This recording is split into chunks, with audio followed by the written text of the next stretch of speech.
แล้วอันขอโทษชื่ออย่างนั้นชื่อเวียดเวียงเขาอยู่บ้านใดฮะน่ะบ้านอยู่ก็บ้านวังบุญบ้านวังบุญ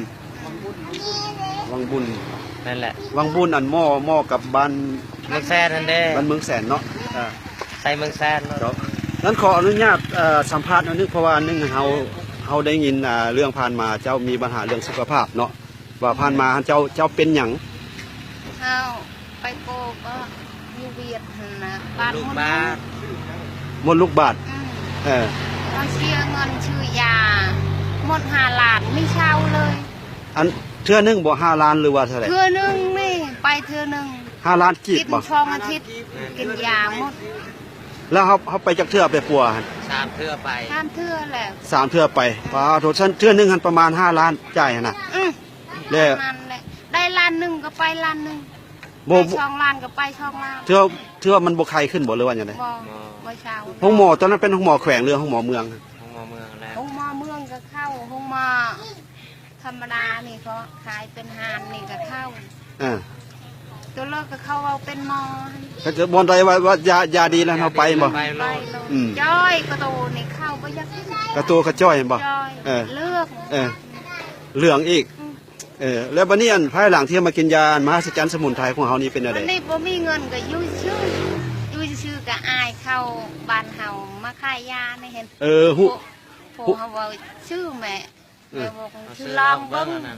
อุ้ยเฮาว่าจักดีจักบ่ยาดิเขาชื่อลายเถิมเห็นและดีเลยขนาด4-5 ล้านยังบ่ดีว่าติจุพ่อเฮาชื่อเอามาเบิ่งดูขวดยามาเพิ่นจับเบิ่งดูหั่นเนาะเป็น3 ขวดกัน3 ขวดนี่ซื่อแสน20ซื่อเช่าโลดได้เช่ารถมันบ่เช่ารถบัดแน่เฮาบ่มีเงินอีกค่าเวียกเฮาบ่ได้ไปเฮือนโตเห็นบ่ได้เอาไปเอายานี่นะยา4-5 ล้านบ่ดีบัดมาดีย้อนอันนี้กินช่องชาปองนี่3 ป่องแล้วดีบ่เช่าบัดเนี่ยเฮาค่าชีเวียกบัดได้เงินเฮามาเอาอีกเดี๋ยวนี้เห็นของยังอยู่เด้ยังอยู่บ่ยังมีหมดยังได้หลายคันนี่ดีเลยเดี๋ยวนี้ถือว่าอันมันขอโทษมันเหม็นมันคาวได้บ่มันเป็นเวลาเจ้าเป็นบ่ได้เหม็นบ่ได้คาวมีแต่เจ็บซื่อๆบ่เจ็บคือพันมือนี่ก็เจ็บบ่ได้ยังเลยได้เจ็บพันเลยเจ็บอีหลีแล้วเป็นจักปีที่เจ้าเป็นนั่นน่ะโอ้ยเขาเป็นเดี๋ยวนี้หั่นน่ะเป็นเดี๋ยวนี้3 ปีแล้ว3 ปีแล้วแล้วก็มีลูกกับบ่มีแม่นบ่มีเดี๋ยวนี้ได้ยินผัวว่าเริ่มมีลูกแล้วบ่ซื้อยาแหละเราซื้อยาแล้วดีใจบ่เข้าใจเข้าใจเนาะดีใจเนาะและข้อมูลของเจ้านี่เจ้าให้ผู้ไผฮู้นำเด้ได้ยินว่าฮู้นี่ว่ามาแต่เวียดก็เป็นพญาคือพญาเฮาว่าฮักบ่เนาะขอโทษอันนี้เพิ่นก็มาแต่บ้านนี่ก็แกงคึบเนาะมาบ้านแกงคึบแต่ไปปัวพญาเจ็บมดลูกแบบเพิ่นบ่มาสิมาเอาในยานี่เนาะลองกินก็แล้วคือพี่น้องเราอันนี้ก็เป็นข่าวนึงเราที่ว่าเพิ่นได้กินยาสมุนไพรของเฮาเนาะแล้วไปเป็นปัวเวียดนามหมดเทื่อ4-5 ล้านก็ยังบ่ดีต่อคือแล้วเพิ่นมากินยาเฮานี่เพียง3 ขวดเนาะแล้วมูลค่าก็150,000ก็ดีเนาะอันนี้ก็เป็นอย่างนึงเนาะและมีหยังอยากฝากถึงพี่น้องที่มีเจ็บแบบเดียวกันนี่มีบ่เท่านี้แหละ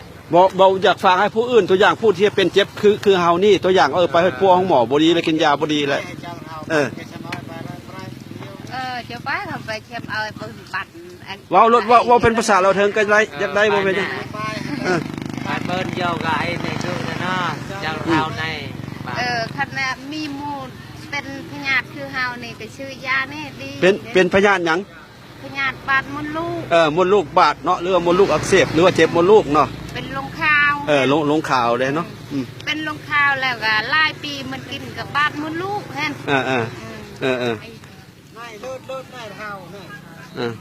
แล้วนอกจากที่ว่าอันเฮากินดีมดลูกแล้วร่างกายเฮาเป็นอะไรกินข้าวแซ่บกินข้าวแซ่บนอนหลับเจ้าฮู้สึกว่าตะกี้เจ้าจ้อยบ่จ้อยเดี๋ยวนี้ถือว่าเฮ็ดเวียกหยังก็มีบ่ฮู้บ่เมื่อยเฮ็ดเวียกก็บ่เมื่อยเนาะแต่ว่าเดี๋ยวนี้รู้สึกว่ามันดีขึ้นมาแล้วก็บ่เมื่อยเนาะเอาขอบใจเด้อแล้วมีหยังก็คือว่าแหละถ้าว่าคนที่ว่าเป็นพญาธิคือกันนี่ก็ให้ บ่เขาเจ้าฮู้คือว่าไปปัวมันก็เสียเงินหลายเด้มันบอกอันนี้120,000 200,000ซื่อๆมันก็ดีเนาะอันนี้ก็ขอขอบใจนี่ฝากถึงพี่น้องทั่วๆไปผู้ที่มีอาการเจ็บเป็นเนาะอันนี้เป็นยามหัศจรรย์สมุนไพรของเราเนาะ